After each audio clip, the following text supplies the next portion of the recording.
About 12 hours after President Donald Trump started this new war with Iran, his FBI director, Kash Patel, took to social media to reassure the American public about safety here at home. He said, quote, "Last night I instructed our counterterrorism and intelligence teams to be on high alert and mobilize all assisting security assets needed. While the military handles force protection overseas, the FBI remains at the forefront of deterring attacks here at home." At the forefront, he says, at the forefront. That is the idea. That said, new reporting from MS Now's Carol Leonnig tonight says this, quote, "When FBI Director Kash Patel fired a dozen FBI agents and staff last week, he targeted an elite counter-espionage unit that investigates threats from foreign adversaries and specializes in Iran." According to more than a half dozen sources with knowledge of the firings, the unit that Patel gutted, known as CI-12, conducts investigations of illegal media leaks and mishandling of classified documents, and also has veteran agents trained on threats and spy operations with a special focus on the Middle East, including Iran and its proxies.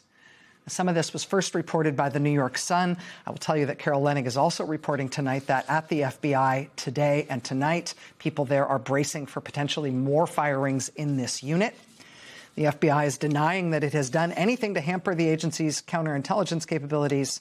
But as I said, Carol Leonnig reporting tonight that people inside the FBI are, quote, bracing for the possibility that Patel will fire more agents and staff, specifically on CI-12. Joining us now is Carol Leonnig, MS Now senior investigative correspondent. Carol, I really appreciate you making time to be here. I know it's a really busy time for you. Thanks for focusing on this. It's really important. What does CI-12 do?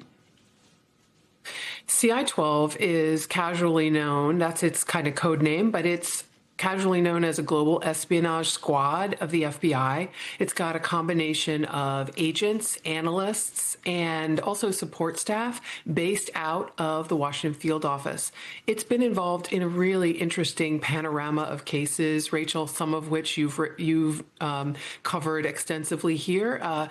It worked on the case involving classified documents involving Donald Trump, hoarding and concealing hundreds and hundreds of top secret records at his home in Mar-a-Lago. It also investigated leak investigations. It investigated John Bolton even, and classified records that were found at his home, or classified information, forgive me, that was found at his home.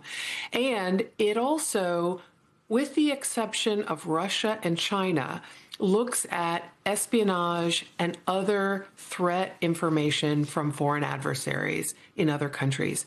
This is important when it comes to their specialty in the Middle East, because they've been involved in essentially catching people on U.S. soil who are operatives of foreign governments, and that includes Iran. Iran has a long and terrible history of assassinating people in other countries, not just in the Middle East, but throughout Europe, even making attempts here in the United States. I mean, going back decades, you look at in the 80s and 90s, what they call the chain murders, where there were literally dozens of Iranian dissidents and opposition figures who were killed mysteriously all over the world. It turned out to be an Iranian intelligence and security services plot that did that.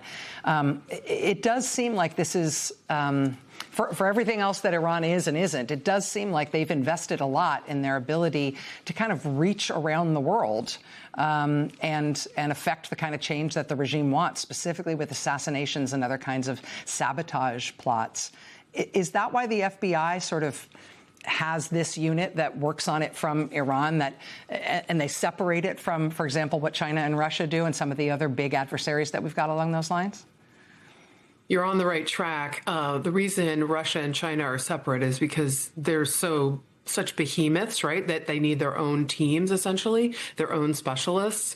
But the Middle East is a great concern, and Iran is chief among them. I mean, we all have, I hope, are all aware that when Donald Trump, in his first presidency, ordered the drone strike that killed a Revolutionary Guard general, a very beloved one there, Qasem Soleimani, when that happened, it spurred literally multiple murder-for-hire operations. One that I wrote a lot about involved a fellow named Asif Merchant, who the FBI found here in Houston and also in New York, offering to meet former convicts, former releasees from prison, and saying that he had up to $1 million to offer people if they would help him kill Donald Trump. And let's put that in some scary context. He had done so much reconnaissance, the FBI discovered, that he had basically reviewed the Secret Service protocol for Donald Trump, and he reported back with pictures how many agents surrounded Donald Trump at a time on the campaign trail after he left the presidency and was running again for re-election, and had tracked, how could you pierce essentially that circle, that bubble around Donald Trump. Wow. And that, again, the trial in that case, that's ongoing. I mean, the federal prosecution around this is something that we owe to the counterintelligence work and the Justice Department work to bring those things to bring those things into federal court and air them out. And firing the FBI agents who work on this kind of stuff at this time, it's hard to get our head around. MS Now senior investigative. Yeah, go ahead, Carol. Sorry. I was just going to say one more line, which is, I mean, this is only the latest, right? We know of dozens of FBI agents who've been removed from the field, either forced out or resigning in disconsolate at what they've been ordered to do and uncomfortable doing it. But we have lost, centuries. As Americans, we have lost centuries worth of experience in the FBI to protect us from this threat and many, many others. Yeah, heck of a time for it. MS Now senior investigative correspondent Carol Leonnig, so grateful for your time tonight and for your reporting, Carol. Thank you. It's great to have you here. Thank you, Rachel.